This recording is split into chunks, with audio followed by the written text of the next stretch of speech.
trabajar la historia de la filosofía. Tal vez recreemos algunos pasajes, ¿verdad? Pero el curso no da tiempo para estudiar la historia de la filosofía. De manera que si hay alguien inquieto que quiera estudiar la historia de la filosofía, hay muchos libros.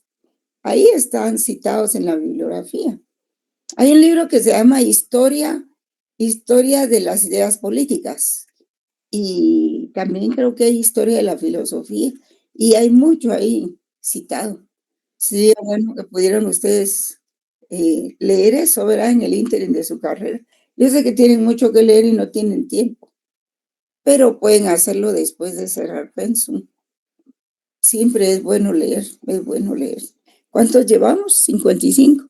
Ah, entonces están casi todos. Ya podemos iniciar. Porque ahorita he tenido unos problemas con la sección B tremendos. Tengo como 500 alumnos y solo hay 250 asignados. El resto no sé qué está pasando. Tal vez son oyentes, pero el problema es que le quitan la oportunidad a otro que sí está asignado. O bien los alumnos que están asignados les dan sus códigos a otros. Y entonces se ponen a oír la clase, ya sea para irse más rápido o para escucharla 2 veces o qué sé yo. Pero el hecho es de que hemos tenido problemas con ellos, con la facultad. Así es de que espero que ya lo hayan arreglado. Bueno, vamos a hablar un poco del inicio de la disciplina, ¿verdad? Aquel día les platiqué un poquito, pero ahora voy a aprovechar para trabajarlo un poco más. Vamos a ver, tengo por aquí una presentacioncita. Ustedes me avisan si la ven o no. Sí se ve bien. Licenciada. Ah, bueno.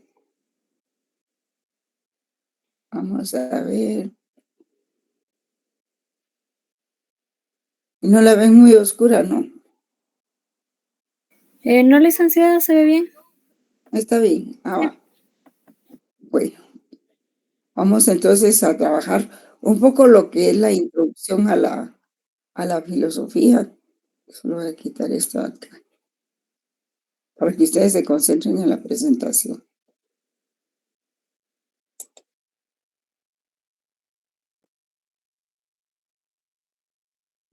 Tenemos 70.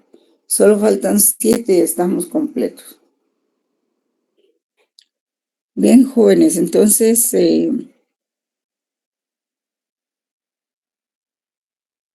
el concepto de filosofía, pues propiamente, es que se trata de, la filosofía, pues sí, es una ciencia, se puede ver como una ciencia que busca de manera más acabada o más eh, cuidadosa la respuesta a una cantidad, una variedad de interrogantes, ¿verdad? Como les decía en el salón, pues a interrogantes como por ejemplo la existencia de la mente, de la moral, de la belleza, del conocimiento, la existencia de la verdad, también la existencia del lenguaje, o sea, de una cantidad de fenómenos que nos rodean y con los que tenemos que compartir constantemente. Entonces, al tratar estas preguntas, la filosofía trata de alejarse de lo espiritual y de la mitología para enfocarse en algo más objetivo, en pruebas racionales, más objetivas más que en un argumento de autoridad. Entonces podemos decir que el origen histórico de la filosofía señala que esta surge más o menos, porque es difícil determinar la fecha, más o menos en el siglo VI antes de Cristo. ¿Y dónde surge? Pues normalmente donde ha surgido todas las ciencias, ¿verdad? Grecia. En Grecia sale, es donde surgen todas esas ciencias. Y todo eso surge como resultado de diferentes cuestionamientos que el hombre comenzó a hacerse sobre las cosas que le rodeaban.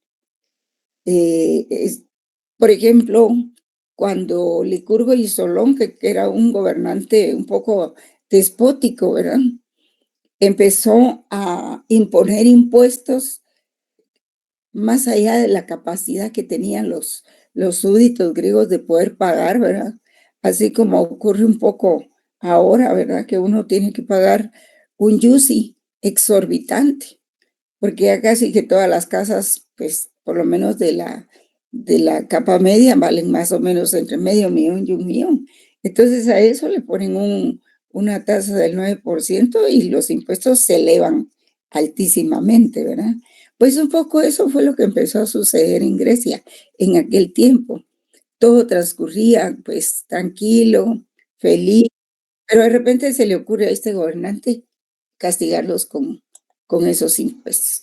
Entonces vienen los hombres más adelantados en pensamiento, podríamos decir, no necesariamente filósofos, que empezaron a pensar que podían protestar contra ese régimen de cosas, contra ese sistema de cosas. Y entonces surge la idea de cuestionar al derecho, ¿verdad? El derecho es justo, no es justo. ¿Por qué están haciendo esto? Decía, ¿verdad? Entonces, ¿debemos permitirlo o no debemos permitirlo? Y es ahí donde surge precisamente una crítica al sistema, una crítica que luego pues se vuelve una crítica filosófica al derecho. Y entonces se empieza a pensar, ¿debemos obedecer o no al derecho? ¿Por qué? ¿Por qué nos ponen estos impuestos? ¿Debemos bajar la cabeza y pagar o podemos protestar? Y entonces es así como surgen muchos cuestionamientos al orden establecido, ¿verdad? Al derecho. ¿Por qué vamos a aceptar esos impuestos que nos están castigando nuestro bolsillo, ¿verdad? Apenas ganamos para vivir. Y entonces así fue como un poco surgió la filosofía. Pero también habían otros acontecimientos, por ejemplo, ¿verdad? ¿Por qué estamos aquí? ¿Qué es el universo? Eh, ¿Por qué ocurre la muerte? ¿Por qué unos gobiernan y otros no? Entonces, todas esas preguntas nos lleva a una buena carga de cuestionamientos filosóficos, ¿verdad? Sobre las cosas que rodean al hombre, ¿verdad? Y por eso es como les decía que la filosofía nace como una forma racional. Racional quiere decir razón, ¿verdad? Razón. Entonces, eso quiere decir que es el pensamiento, es la razón. La razón se ubica la parte frontal del cerebro, en donde está la frente, en donde se razona. Ahí se producen los razonamientos. Y es la parte que nos hace, pues, vivir, ¿verdad? Vivir, sobrevivir. Porque a veces nos protege de impulsos que nos envía la amígdala del cerebro, ¿verdad? Que es para pelear, para luchar, para enfrentarse. Y entonces esa parte frontal del cerebro nos dice, no, esto hay que llevarlo con calma, no hay que pelearse, podría salir perjudicado, ¿verdad? Entonces, ese es el razonamiento. Vamos a ver, vamos a ver. Bueno, así las cosas, entonces, el hombre se pregunta por todos los fenómenos que suceden en la naturaleza. A través de la ¿alguien tiene encendido el micrófono? El Magamarro, apague su micrófono.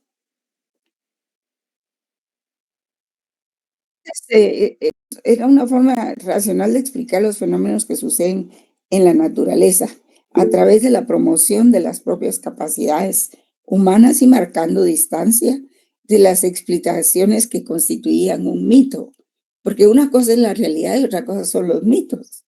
Y vaya que hay muchos mitos. En las sociedades siempre siempre hay muchos mitos. Vamos a ver. Entonces, pueden ver ahí la presentación, ¿verdad? Sí, licenciada. Sí, licenciada. Sí. Ah, entonces, ahí es donde podríamos ubicar el origen histórico de la filosofía, más o menos en el siglo VI antes de Cristo en Grecia, ¿verdad? Se dan los primeros cuestionamientos a la ley y al derecho. Y ya para esa época, pues ya predominaba esta cultura de cuestionamientos al derecho y al estado de cosas. Bueno, hecha esa descripción como ustedes quieran del concepto de filosofía, tengo aquí otro también que dice la palabra filosofía proviene de las voces griegas filos, amor, y sofía, sabiduría. Literalmente se traduciría como amor a la sabiduría o búsqueda del saber, porque la verdad es que lo que se busca es el saber, el conocimiento verdadero en la medida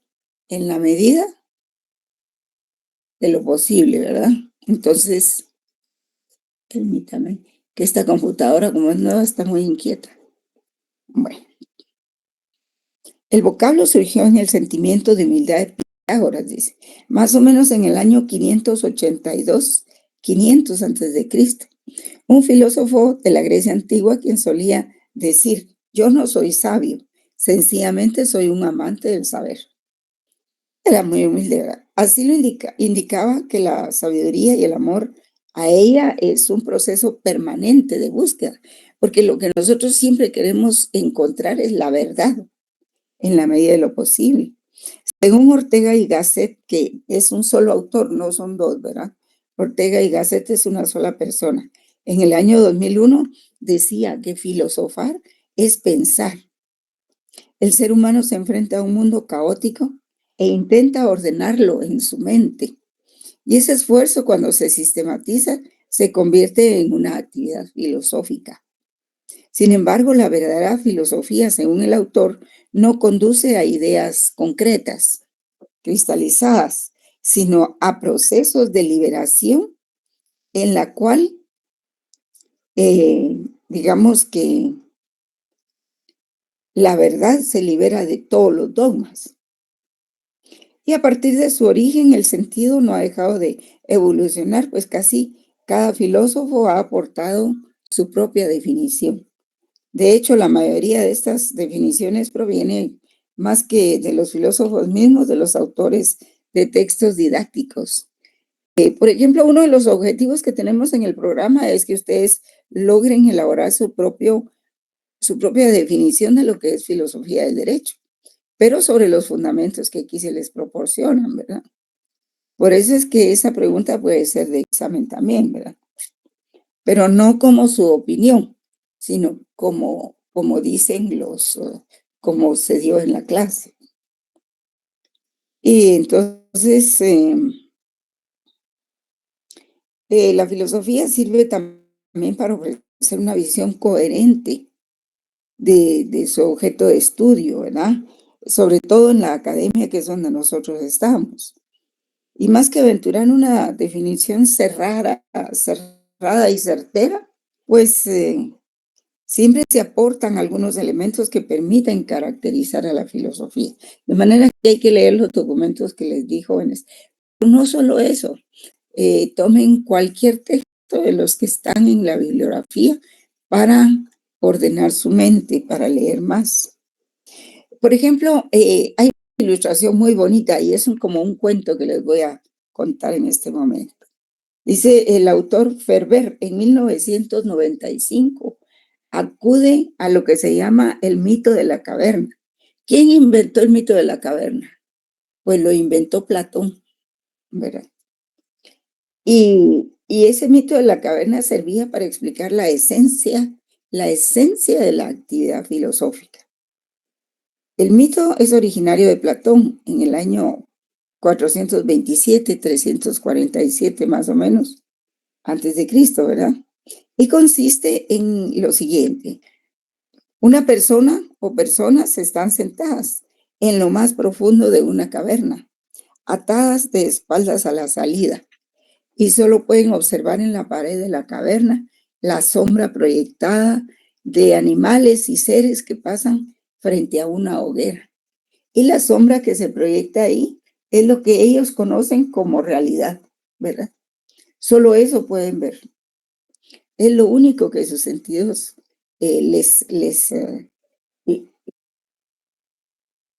lo único que logran ver. Entonces empieza a conocer el verdadero mundo.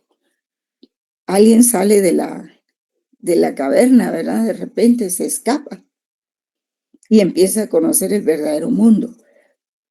Pero no obstante que se libera y conoce una realidad apabullante, ¿verdad? Que existe, se da cuenta que no puede dejar en la ignorancia a sus compañeros y regresa para sacarlos de su cautiverio.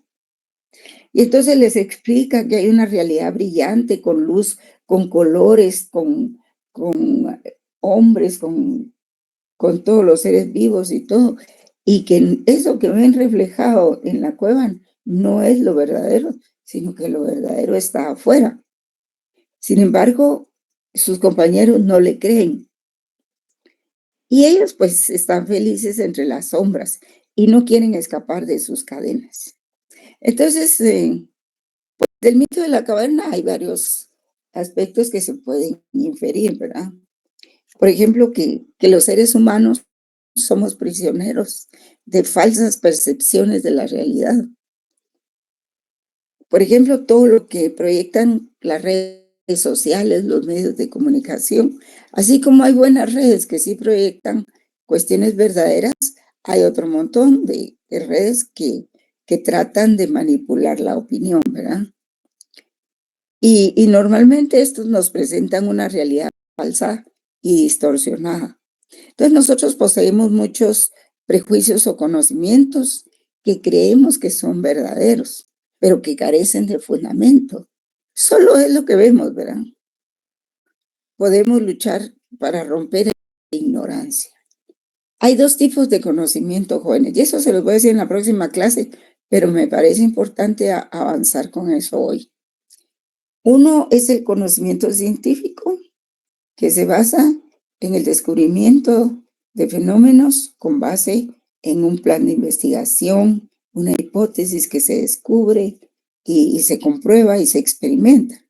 Y el otro, ese se llama conocimiento epistemológico. Vamos a empezar ya con los términos que ustedes deben escribir en un léxico que tienen que hacer de la clase. Cada uno tiene que hacer su léxico.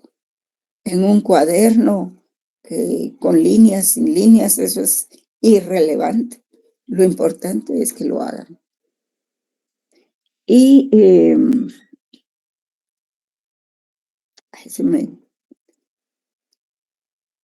el otro tipo de conocimiento es el de la opinión, el de los periódicos, las redes sociales, lo que nosotros vemos, la apariencia, y eso se llama doxa. Entonces tenemos el conocimiento epistemológico que equivale al conocimiento científico y el conocimiento vulgar, ordinario, cotidiano, que se llama doxa, ¿verdad? Entonces a eso se refiere un poco el mito de la caverna, ¿verdad? Queremos vivir siempre en conocimientos, pues, poco ciertos, que sea cada quien, ¿verdad? Pero quien estudia generalmente lo que quiere es conocer el pensamiento lógico, el conocimiento epistemológico. Y eso ya corresponde a la nociología, o sea, a la teoría del conocimiento. Entonces la filosofía es un arma que nos puede liberar de esa prisión, que es la ignorancia. Nos permite construir un pensamiento crítico que nos conduzca a descubrir la verdad y no a conformarnos con falsas ilusiones de los medios de comunicación o de nuestros propios prejuicios u opiniones, ¿verdad?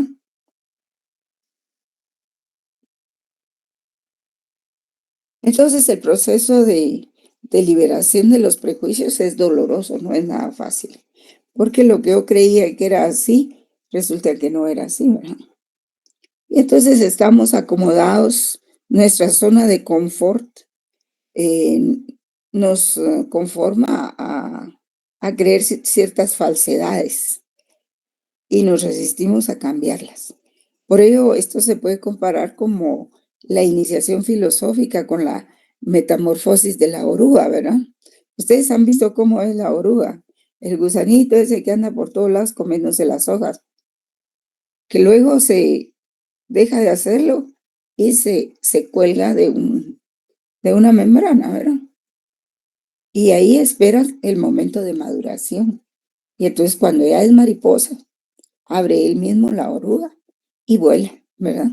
Más o menos ese es el proceso. Es un proceso de renuncia al confort, a la comodidad. Es doloroso, pero conduce a una identidad más plena, ¿verdad?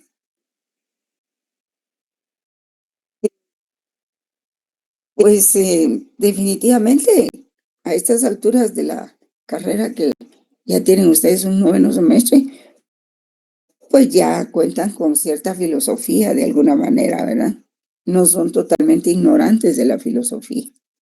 Esa germen ya está ese proceso ya está germinando entre nosotros y nos aporta ciertas convicciones básicas, ¿verdad? ¿Por qué existimos? Bueno, porque existe. Además de nosotros existen otros seres, ¿verdad? Otros seres. Y no digo personas, bueno, sí, personas, pero también hay otras realidades, están los animales, está el reino de las plantas, en fin, ¿verdad? Y el sentido común nos permite reflexionar a partir de nuestra interacción con y en el mundo. Eh, pero no hay que perder de vista que solo basarnos en nuestro conocimiento sobre la realidad será muy limitado, ¿verdad? Solo sabremos la parte del mundo que habitamos. La filosofía nos ayuda a trascender nuestra realidad inmediata y con ella nuestro sentido común se va enriqueciendo. Se va enriqueciendo con un conocimiento racional y universal. Ya no estamos solos en el mundo, no estamos solos con mis papás, en mi familia y todo, no. Vivimos en un barrio, en una colonia, en un residencial, en un país, en un estado. Y este estado es parte de una comunidad internacional también. Y entonces lo que sucede en el mundo exterior nos afecta también, ¿verdad? Si no, miren, por ejemplo, el ascenso del presidente Trump ahorita a la presidencia, pues trae nuevas cosas que nos pueden perjudicar o que nos pueden favorecer, ¿verdad?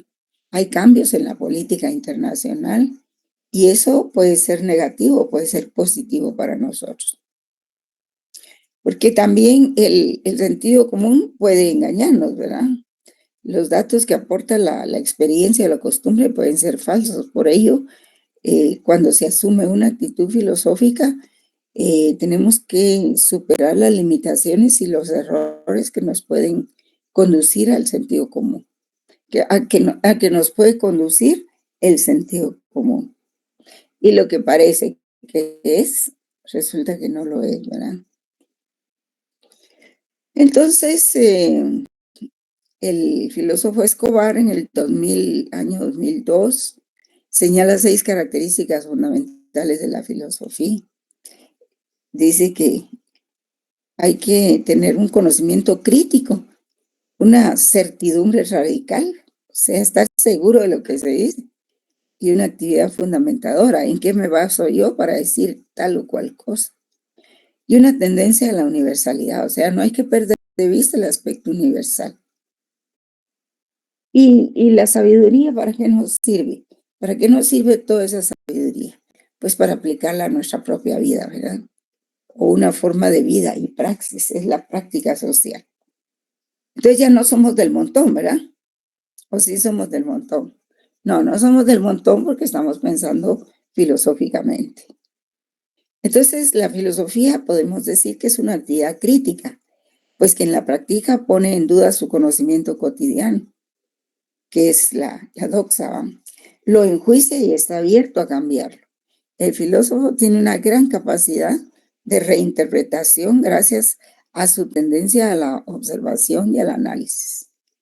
Y la filosofía también es desmitificadora, o sea, destruye los mitos, pues tiende a liberarnos de prejuicios, mitos o conocimientos falsos y sin fundamento. Implica también la necesidad de una certidumbre radical, porque no se conforma con respuestas superficiales, sino que examina con paciencia cada respuesta posible, descarta aquellas que no son satisfactorias y solo se satisface cuando encuentra respuestas que le ofrezcan una certidumbre radical acerca de su interrogante. La filosofía también intenta establecer los verdaderos fundamentos sobre los que se erigen nuestros conocimientos. Y también trata de ofrecer una visión total o universal, aunque el interrogante surja de un hecho fortuito o causal al someterlo al análisis, porque el análisis conduce poco a poco a respuestas que hay que enjuiciar, que implican enjuiciar, por decirlo así. ¿Cómo podríamos decir así? Pues sí, examinar los cimientos más profundos de la realidad. Entonces, el filósofo que asume una actitud filosófica no tiene sentido en sí mismo, sino porque nos ayuda a adquirir sabiduría. La filosofía, pues, es una forma de praxis, aunque es especulativa y racional, encamina siempre sus meditaciones hacia la solución de problemas reales con los que se enfrenta el ser humano. Por ejemplo, ustedes miren la realidad más incertidumbre acerca de la seguridad sobre el derecho que vivimos actualmente. Ahora no sabemos qué está pasando, qué van a hacer en el siguiente paso los gobernantes. Ya no tenemos seguridad, no tenemos certeza. Entonces, de eso, pues, vamos a ver lo que son las ramas de la filosofía, ¿verdad?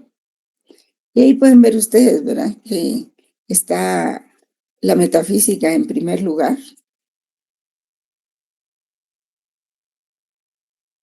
Si hay alguna pregunta, por favor. Entonces, la metafísica es aquella disciplina que se encarga del estudio de la naturaleza, que la componen y principios esenciales de la realidad, ¿verdad? Su objetivo es alcanzar una mayor comprensión empírica del mundo, tratando de conocer la verdad más amplia del porqué de las cosas. La metafísica se apoya en 3 interrogantes. En primer lugar, ¿qué es ser? Se pregunta qué es ser. Y eso tiene mucha relación con la ontología, como lo habíamos dicho. ¿Qué es lo que hay también? Igual. ¿Por qué hay algo y no más bien nada? Entonces, esas son preguntas filosóficas. Quiero hacer un paréntesis, jóvenes, y decirles que no espero de ustedes que se vuelvan filósofos. Ninguno. Es solamente que es necesario que ustedes conozcan esta disciplina, pero de ninguna manera pretendo que ustedes se conviertan en filósofos, porque para ser filósofo realmente se necesita mucho estudio y mucha convicción. Y que a uno le guste, que le nazca, pues. Yo recuerdo que no me considero filósofa, no me considero así, pero sí me gustaban los textos de filosofía desde que estaba en los básicos, pues. Y yo miraba un librito de la filosofía, lo compraba y lo leía. Pero eso ya es vocación, ¿verdad? Considero que de ustedes tengo como 100 alumnos en el chat en este momento. Considero que tal vez uno se sienta inclinado por la filosofía, ¿verdad? tenemos que conocer lo que es la disciplina. Entonces, digamos que la metafísica, por eso dice meta y física, antes de lo físico, meta es antes. Eso quiere decir que son disciplinas que también se encargan de la espiritualidad, ¿verdad? De aquellas cosas que le imprimen a los fenómenos algunas sensaciones que, que tiene el ser humano, ¿verdad? La nociología, pues la nociología es una disciplina que se encarga del conocimiento. Nosos es conocimiento, o sea, G-N-O-S-O-S, ¿verdad? Nosos significa conocimiento. Y logos, pues ciencia del conocimiento, ¿verdad?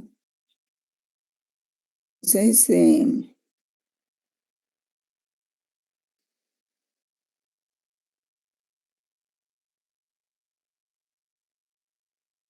esa ciencia del conocimiento la vamos a ver con detenimiento.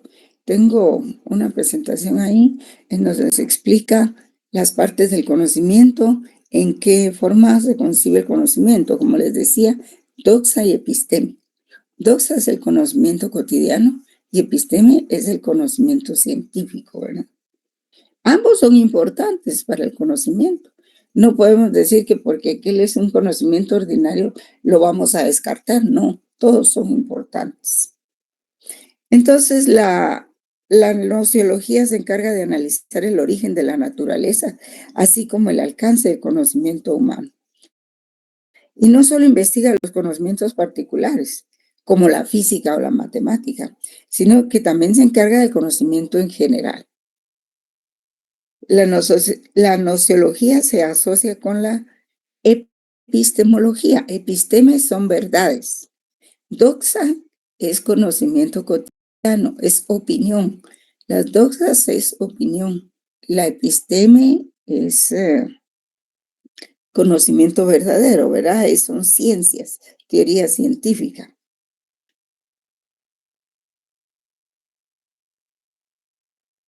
Y se enfoca en el estudio del conocimiento, ocupándose de problemas como lo son los hechos de tipo histórico, psicológico, sociológico, etcétera, que conducen a la obtención del conocimiento, así como de los juicios por los cuales se les valida o se les rechaza ciertos conocimientos.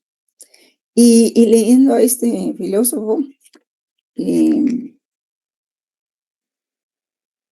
creo que es Hans Kelsen, ¿sí? Él señala que las nociologías tiene 3 clases de conocimiento. El conocimiento proposicional, que se encuentra relacionado con la proposición saber qué. Por ejemplo, todos saben que 2 más 2 es 4, que la luna orbita alrededor de la Tierra, o que se tiene un dolor de muelas, por ejemplo. Y cada uno de estos conocimientos son diferentes entre ellos. Sin embargo, todos tienen en común que son conocimientos basados en una proposición. ¿Qué es proposición, jóvenes? Les pregunto. Si no, véanlo en el diccionario ahorita, por favor, o en el internet.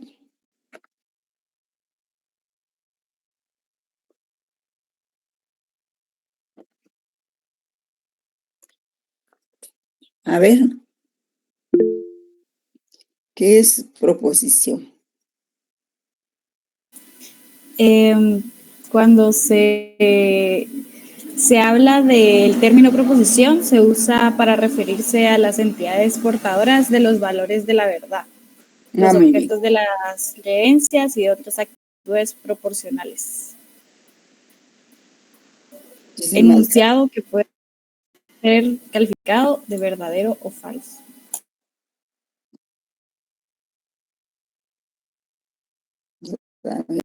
Proposicional.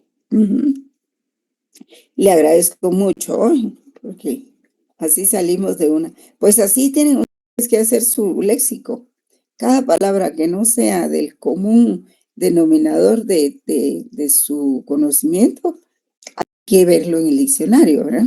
Y ahora Internet ofrece variedad de diccionarios, ¿no? La inteligencia artificial también. Entonces dice que el conocimiento proposicional es un tipo de conocimiento intelectual que se refiere a la información y hechos sobre un tema particular. También se le conoce como conocimiento declarativo o conocimiento de hechos, ¿verdad? En eso estamos de acuerdo con usted. Entonces, por ejemplo, eso del dolor de muela, ¿verdad? Que es el dolor de cabeza, que estamos sanos o que estamos enfermos. En fin, que tenemos trabajo o que no lo tenemos, ¿verdad? Y cada uno de estos conocimientos son diferentes entre ellos. Sin embargo, todos tienen en común que son conocimientos basados en una proposición. También está el conocimiento práctico y este conocimiento se encuentra vinculado a la expresión saber cómo. Porque el primero, el conocimiento proposicional, tiene que ver con el saber qué, ¿verdad? El conocimiento práctico se encuentra vinculado a la expresión saber cómo y se obtiene al contar con las destrezas necesarias para realizar una acción. Por ejemplo, se dice que las personas saben cómo redactar una carta, cómo amamantar a un bebé o cómo andar en motocicleta, en moto, ¿verdad? Y el conocimiento directo se encuentra vinculado con la expresión conocer y es aquel conocimiento que se obtiene de los entes. Y ese conocimiento nos lo da la ontología. Por ejemplo, una persona dice que conoce a su perro, dice que conoce una canción, o sea, son cuestiones que existen en la naturaleza. También, sí, ¿alguien quiere hablar? Sí, yo tenía una duda. ¿En este tipo de conocimiento práctico se podría relacionar con el conocimiento empírico o no tienen relación? Sí, sí, se puede relacionar. Es que ambas formas de conocimiento, tanto el empírico como el científico, sirven para el conocimiento de las personas. Ambos son importantes, ¿verdad? Son dos formas diferentes de tener acceso al conocimiento. Ustedes dirían de acceder, pero eso de acceder es un verbo que se utiliza mucho, pero en español es mejor decir tener acceso a. Pero sí, compañera, sí. La lógica, por ejemplo, también, vamos a ver otra vez esto, ¿verdad? Pero la lógica, tengo el problema de que los exámenes ya vienen. Creo que van a ser la última semana de febrero, jóvenes, los primeros parciales. Y como para eso tenemos que agotar las unidades 1 y 2, entonces tenemos muy corto el tiempo, ¿verdad? Otra de la rama de la filosofía es la lógica. Hay muchas definiciones de lógica, jóvenes. Esta que yo tengo aquí dice, es una ciencia de los fundamentos de la inferencia válida y la demostración. El objetivo de la lógica es la inferencia. ¿Qué es inferir? Jóvenes, díganme qué es inferir. Lo que yo tengo entendido por inferir es cuando se está generando el conocimiento, es ¿Sí? con los conocimientos previos que tú ya tienes, generas un concepto en base a lo que un conocimiento previo que tú ya tenías. Entonces se infiere algo, pero no significa que sea la verdad. Correcto, correcto, sí. Sí, dice, la inferencia es el proceso de deducir o sacar conclusiones a partir de premisas o hipótesis, ¿verdad? Y se puede aplicar en diferentes ámbitos, como la lectura, la estadística, el derecho y la inteligencia artificial. Generalmente la inferencia se basa en conocimientos científicos, ¿verdad? Y entonces se deducen conclusiones a partir de las hipótesis. La lógica investiga los principios por los cuales ciertas inferencias son aceptables y otras no. Igualmente analiza los argumentos sin tomar en consideración el contenido de lo que se está argumentando y sin tomar en consideración el lenguaje empleado, ¿verdad?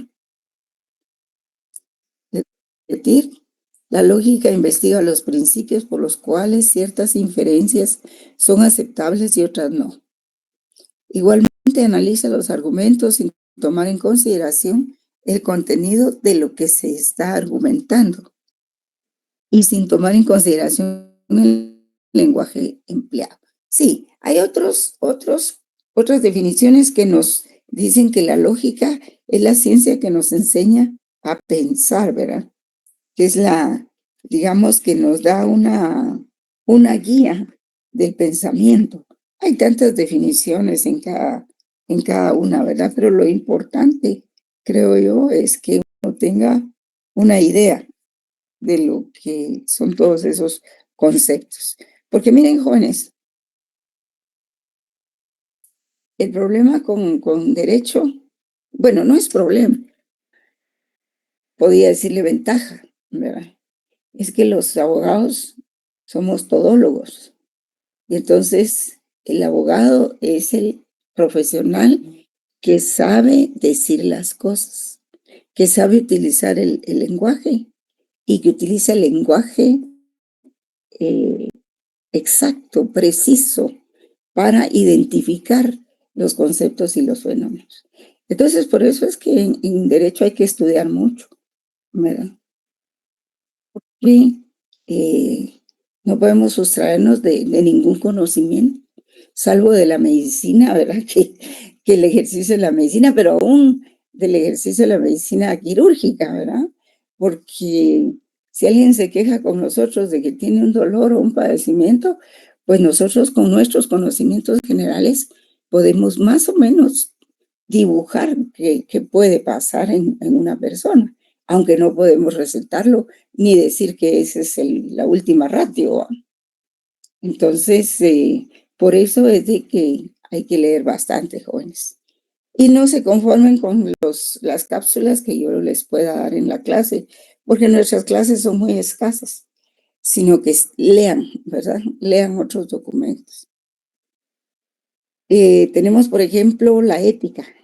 Sí, miren, la lógica lo que pasa es de que nos enseña cuáles son los conocimientos válidos, aunque no sean científicos. Lo importante para la lógica es que un conocimiento o una inferencia sea válida, ¿verdad? No necesariamente tiene que ser científica. Entonces, vamos a la ética. Ahí tendríamos que hablar muchas cosas todavía, pero necesito avanzar, jóvenes, disculpen. La ética se encarga del estudio de la moral. Y esta es una ciencia muy importante para nosotros los abogados. ¿Ustedes se dan cuenta cuántas faltas a la ética hay en las resoluciones judiciales? Hay en las formas de comportarse de ciertos funcionarios. Hay tanta falta a la ética que casi se ha olvidado, ¿verdad? Y es tan importante. Y la ética pues se encarga del estudio de la moral. Ética y moral vienen a tener el mismo significado, ¿verdad? Y es lo relacionado con la bondad o con la maldad de las conductas humanas y todo lo que se relacione con el bien, la felicidad, el deber, lo correcto y la vida realizada. Pero no se agota solo en esto la definición de ética. Podríamos ver otras definiciones. ¿Alguien puede ver ahí en el diccionario otra definición de lo que es ética en el diccionario de Google, por favor? Para demostrarles que no se agota aquí una definición.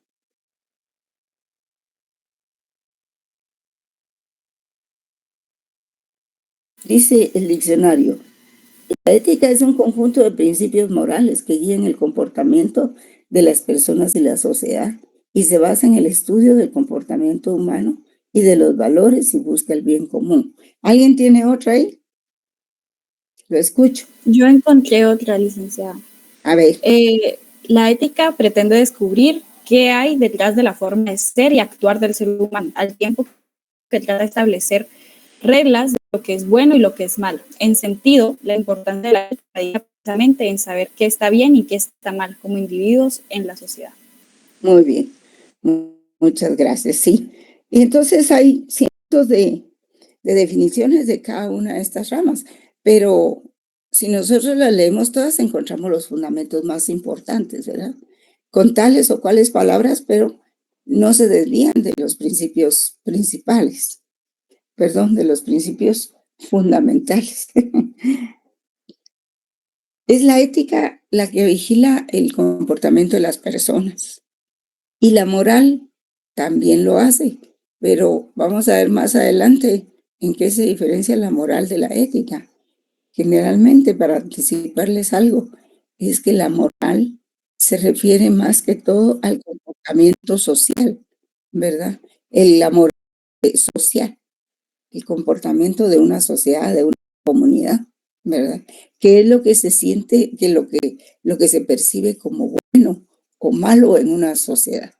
Por ejemplo, todos en Guatemala sabemos que la corrupción no es buena y a todos nos explota saber que hay mucha corrupción. Habrán algunos que la ven muy bien y que la practican, pero a la generalidad de las personas no nos gusta la corrupción. Y ese es un sentir colectivo, moral. Un poco la ética va por ahí también, pero la ética más se refiere al comportamiento personal y tiene que ver un poco con el libre albedrío, pero solo si se comete un delito, ¿verdad? Porque, por ejemplo, yo puedo decir, bueno, pues yo le debo 100 quetzales a mi vecino, pero como no me ha preguntado ni me ha cobrado, no se los voy a pagar. Entonces ese es un mal comportamiento ético de mi parte.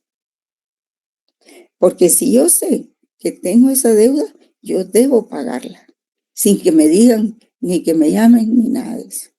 Entonces está relacionado mucho con el deber, con lo correcto, ¿verdad? De cada una de las personas. Claro que eso está en mi mente, está dentro de la mente de cada uno, ser ético o no ser ético, pero hay momentos en que eventualmente puede ser condenado socialmente por no ser ético, ¿verdad? Tenemos también el otro valor que es la estética. La estética se encarga del estudio de la percepción de la belleza, ¿verdad? Cuando se dice que algo es bello o feo, pues se está dando una opinión estética, que al mismo tiempo manifiestan experiencias estéticas.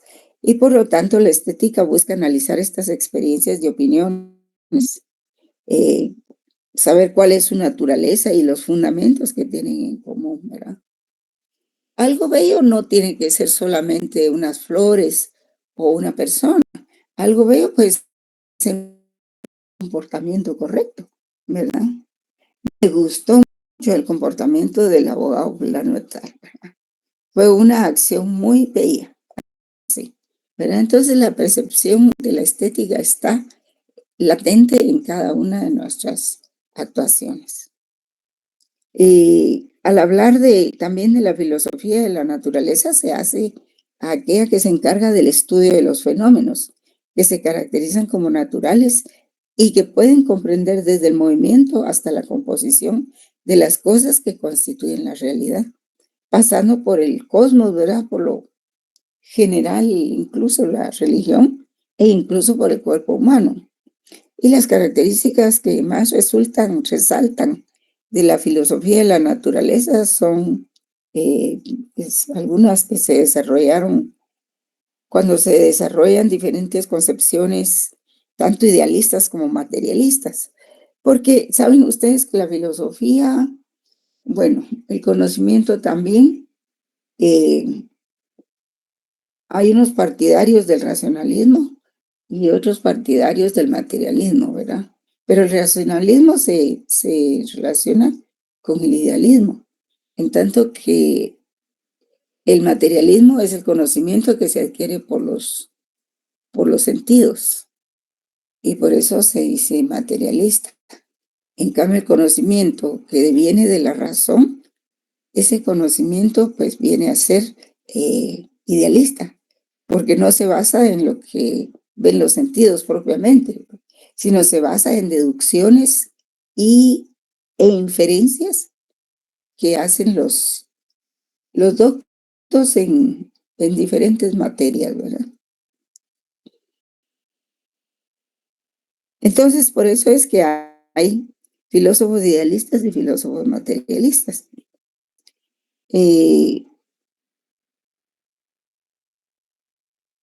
Tenemos la antropología filosófica que se encarga del estudio del ser humano, siendo este sujeto y objeto al mismo tiempo, convirtiéndose en un elemento de reflexión. La antropología filosófica investiga el origen y naturaleza de la especie humana para así poder determinar el sentido de su existencia. A eso se refiere la antropología filosófica, pues. ¿Y qué hacían en determinado momento? ¿Por qué existían? ¿Cuál era su forma de vivir? ¿Qué buscaban? ¿Qué buscaban? Bueno, normalmente las sociedades lo que buscan es sobrevivir, ¿verdad? Y hacerse de recursos como el agua, como la naturaleza, como comida y todo eso. Pero ¿qué era lo que pensaban ellos, pues? ¿Qué era lo que pensaban en aquel tiempo? Y para eso la antropología nos informa muy bien, ¿verdad? ¿Cómo era la relación del hombre con los demás seres humanos, ¿verdad? Bueno, aquí ya agotamos un poco lo de las ramas del derecho. Vamos a ver. Aquí es lo que ya les había platicado.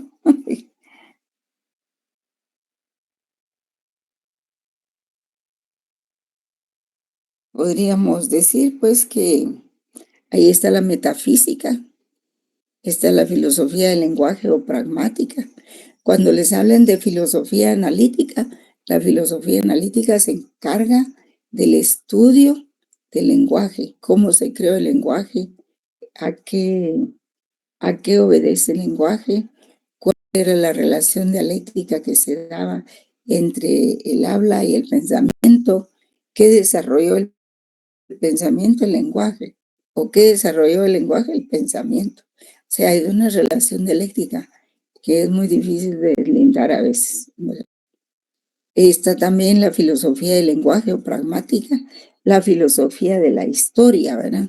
Que es la rama de la filosofía que estudia el desarrollo y las formas en las cuales los seres humanos crean historia. Vamos a ver.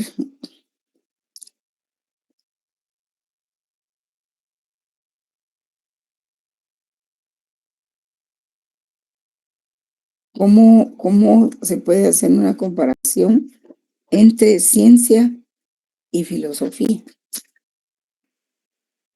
Pues la ciencia es un conocimiento verdadero de las cosas y de las causas, ¿verdad? Consiste en un cuerpo sistémico, o sea que es un sistema de conocimientos, ¿verdad?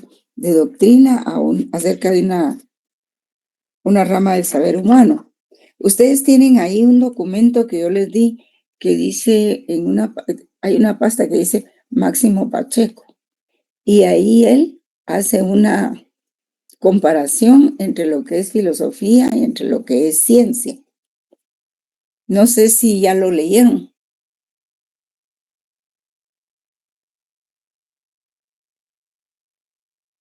Leanlo Aún no, licenciada.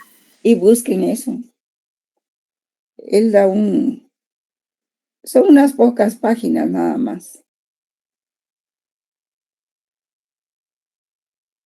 Y él diferencia bien lo que es la ciencia de lo que es la filosofía.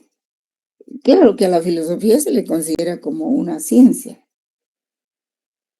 pero en sí no es ciencia, es filosofía. Es forma de pensar, ¿verdad? Búsquenlo un momentito. Yo también lo voy a buscar. Así les doy una pausa. Aquí lo tengo.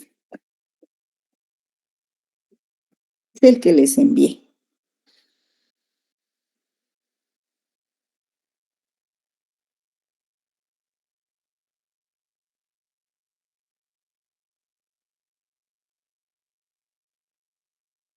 Ese texto hay que leerlo muy bien, jóvenes.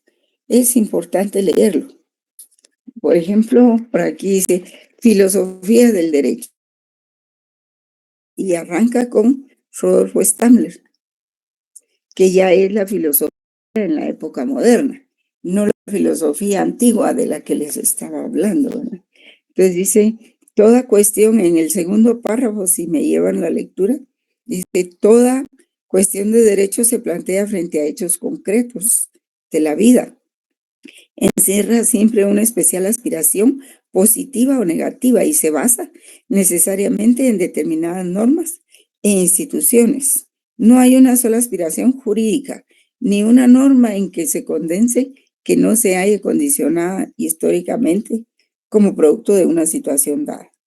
Y en cuanto a cambios y mudanzas, y condenada a desaparecer en un plazo más o menos largo.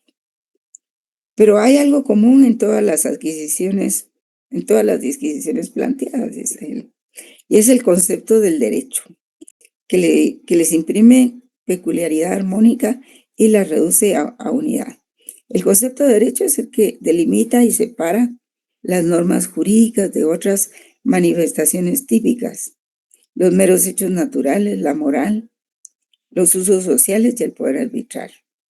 El concepto de derecho es, por tanto, una noción general y absoluta de la sustantividad siempre idéntica de una parte de las aspiraciones humanas, inseparable, como tal de estas aspiraciones, cualquiera que sea su modo de manifestarse, pero no entraña nada de específico ni de mudable como las propias aspiraciones, sino que es, por el contrario, la esencia armónica que a todas las condiciones y las reduce a unidad dentro de nuestro espíritu. Bueno, queda con eso definido uno de los puntos que constituyen la misión de la filosofía del derecho.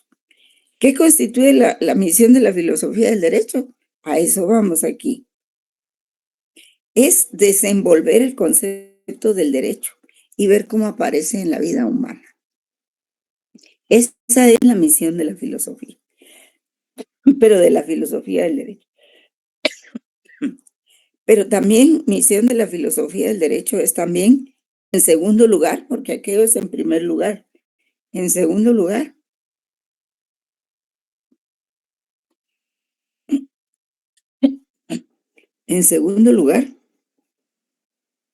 es enseñar en qué consiste la justicia.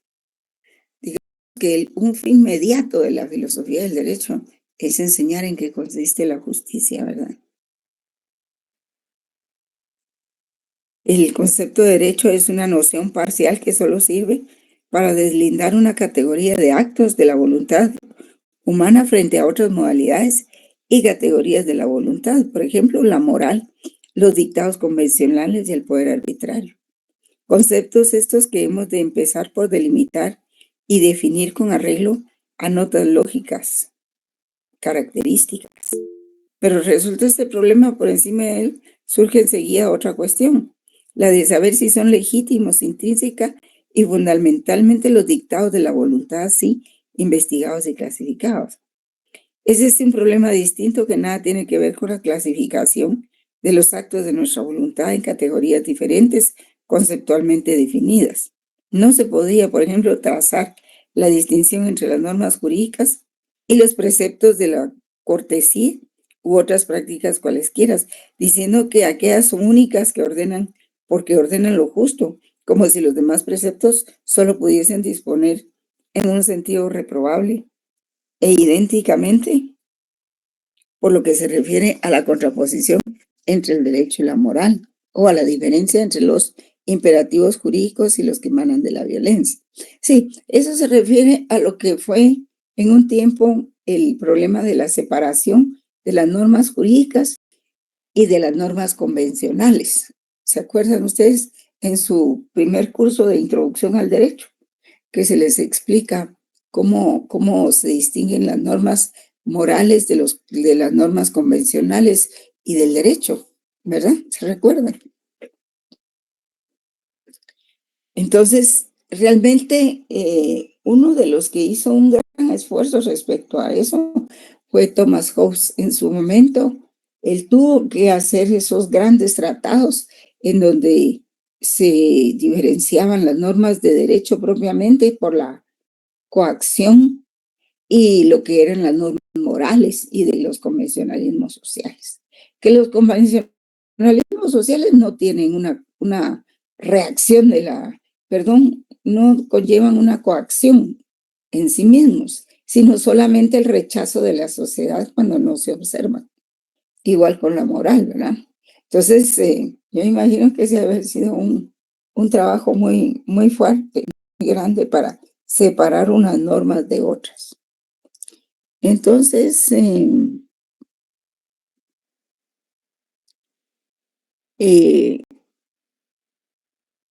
cabe por el contrario que todas las modalidades de la voluntad, sean cuales fueren, se demuestren intrínsecamente legítimas o dignas de reprobación en su modo concreto de manifestarse. La noción de lo justo y de lo injusto secciona intrínsecamente los actos de la voluntad humana en un sentido distinto del de la clasificación conceptual a que nos veníamos refiriendo. La noción de la justicia nace de la posibilidad de armonizar en nuestra mente de un modo absoluto todas las aspiraciones concebibles. Esto es solo una idea y tal como idea, una noción abstracta, noción de totalidad de cuántos hechos son posibles en la vida humana. Él escribe un poquito difícil, jóvenes, pero si uno lo lee lo lee y lo relee, lo llega a entender. Entonces dice, claro que esta totalidad meramente especulativa no se debe concebir a modo de un objeto concreto y determinado. De lo que se trata es de ver si una aspiración cualquiera se armoniza con aquella idea, la absoluta totalidad que abarca todos los posibles fenómenos concretos. Puede decirse, pues, que la idea, perdón, pueden seguir ahí.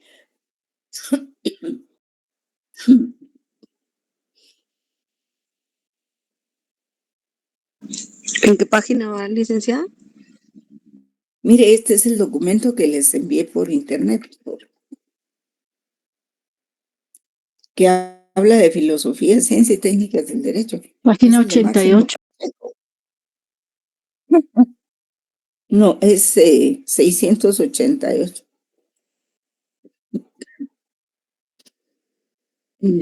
Ese es el problema que tengo cuando trabajo.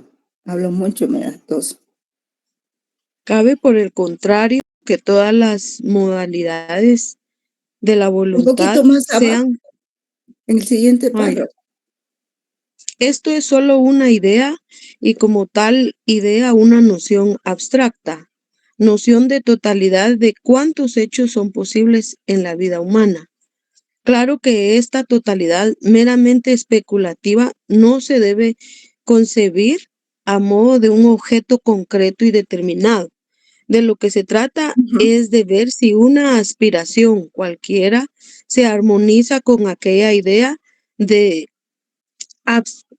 de absoluta totalidad que abarca todos los posibles fenómenos concretos.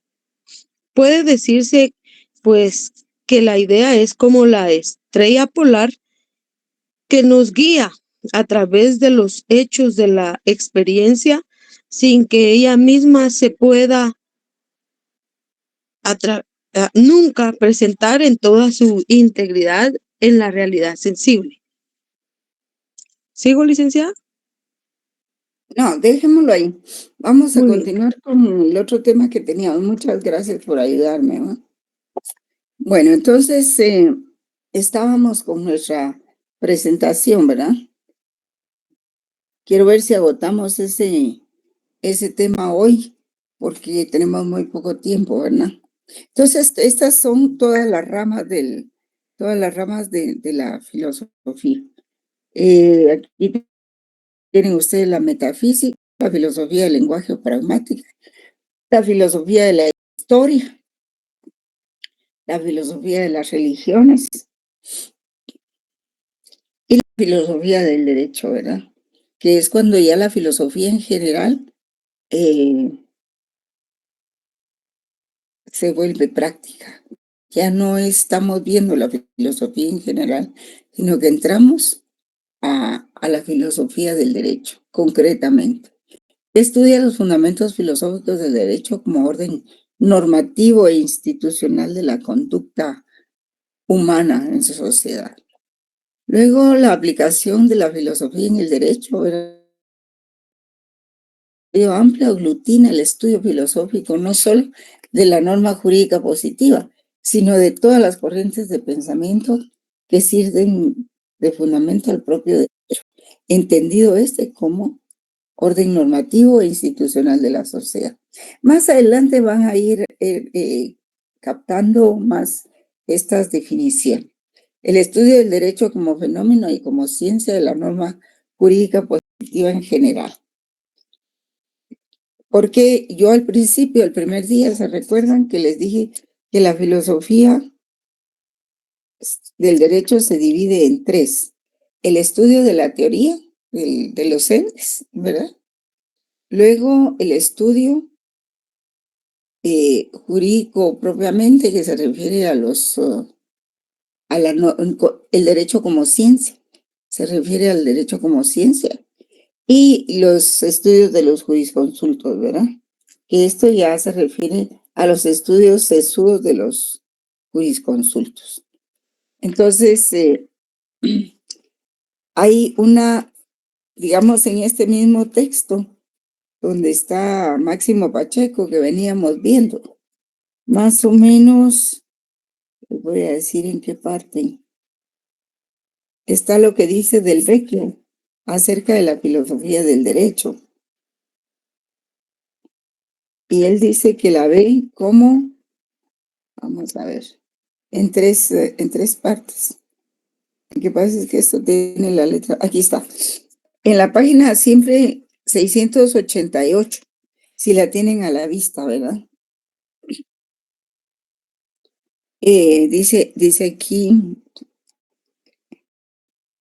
después de fijar el concepto de derecho, se le plantea pues a nuestra ciencia un problema ulterior. Se trata de esclarecer el fin último ideal que ha de informar y dirigir toda aspiración jurídica de los cauces concretos por los que discurre, para que pueda calificarse como fundamentalmente justa. Y este segundo punto de la misión de la filosofía del derecho se puede formular así: ¿qué es lo que fundamentalmente constituye la idea del derecho? ¿Cómo puede la idea del derecho triunfar en la práctica? ¿Y cuál es su significación para la historia de la humanidad?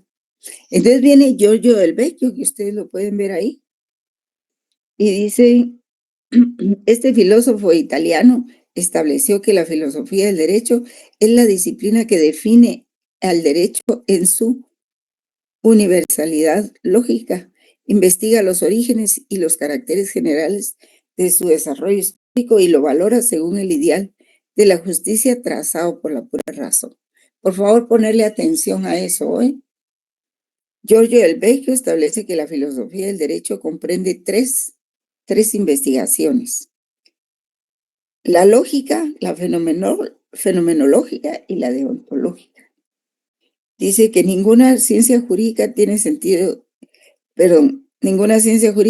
estricto puede explicar qué sea el derecho en lo universal, sino únicamente lo que es el derecho o una parte del derecho en un cierto pueblo y en un determinado tiempo. La definición del derecho en general es una investigación que trasciende la competencia de todas y cada una de las ciencias jurídicas particulares y constituye el primer tema de la filosofía del derecho. Como dijo con justeza Kant, las ciencias jurídicas no responden a la cuestión quid jus. Yo creo que por acá lo tengo, Jorge.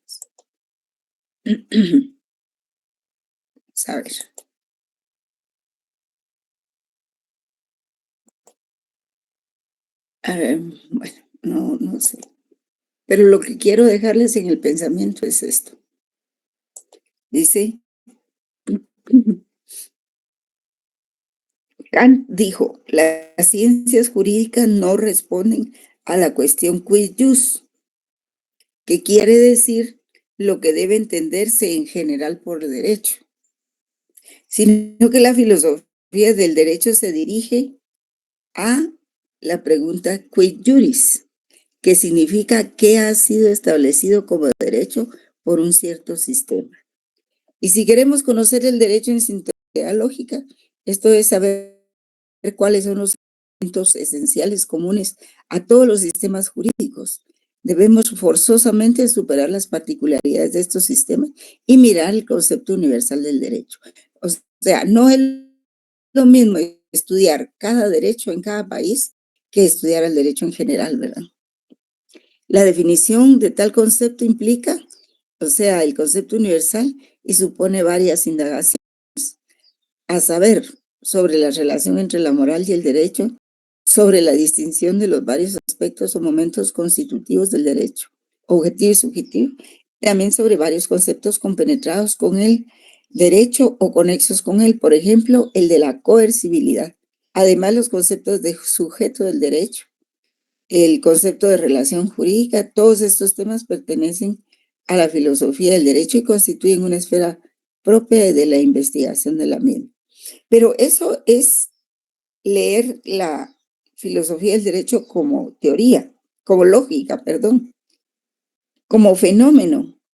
Aquí dice, pero además de esta primera investigación, llamaremos lógica, hay otra, la fenomenológica, también propia de la filosofía del derecho. Y el derecho positivo no es un producto de causas especiales y excepcionales, sino un fenómeno común a todos los pueblos en todos los tiempos. Es decir, constituye un producto necesario de la naturaleza. Visto el derecho como fenómeno, es una cuestión que le sucede a todos los pueblos, pues, no solo a uno. Y para lograr el conocimiento del fenómeno jurídico íntegro, tanto en el momento estático como en el dinámico, precisa estudiar la historia jurídica de la humanidad de un modo omnicomprensivo, ¿verdad? La historia ideal eterna sobre la cual corren en el tiempo las historias de todas las naciones, ¿verdad? Y dibujar un cuadro lo más integral posible de la vida del derecho en su origen y en su evolución. Pero eso sería historia del derecho, ¿verdad? Y demuestra la posibilidad de esta investigación, además del hecho de que no hay existencia humana sin un cierto sistema de derecho. El gran número de semejanzas y analogías que se encuentran en los sistemas jurídicos de todos los pueblos. Y con ello tenemos una confirmación de la identidad fundamental de la naturaleza humana, en la que tiene sus raíces el derecho. Y aquí pues otro campo de indagación filosófica, que si bien tiene un cierto carácter fenoménico e histórico, podríamos llamarla mejor metahistórica, porque va más allá de la historia particular de una nación y por consiguiente más allá de la competencia de las ciencias que se refieren al derecho de una nación determinada.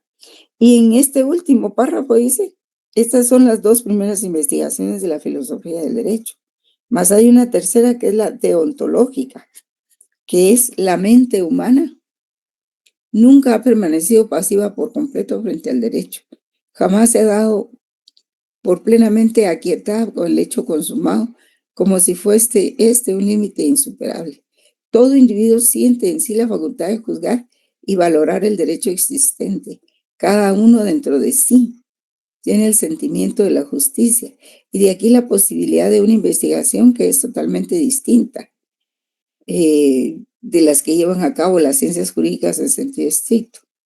Las ciencias jurídicas particulares se limitan por su propia naturaleza a explicar un sistema vigente, se atienen estrictamente a él sin someter a discusión sus bases, por lo cual decía Bacon, que los juristas o vínculos, bueno, ahí hay una palabra en latín, es lógico y necesario que un jurista estrictamente como tal considere solo lo que es, se limite a comprender e interpretar en su propio sentido las normas positivas, sin indagar o interpretar su propio sentido. Pero además de esta especial actividad del jurista en sentido estricto, tenemos la necesidad humana de investigar y valorizar la justicia, o sea, el derecho tal como debiera ser. Y esta investigación es deontológica, o sea, el derecho como debiera ser, ¿verdad? Obedecido por las personas a los cuales se aplica. Y esto se desarrolla de un modo autónomo y comprende la indagación del ideal y la crítica de la racionalidad y legitimidad del derecho existente.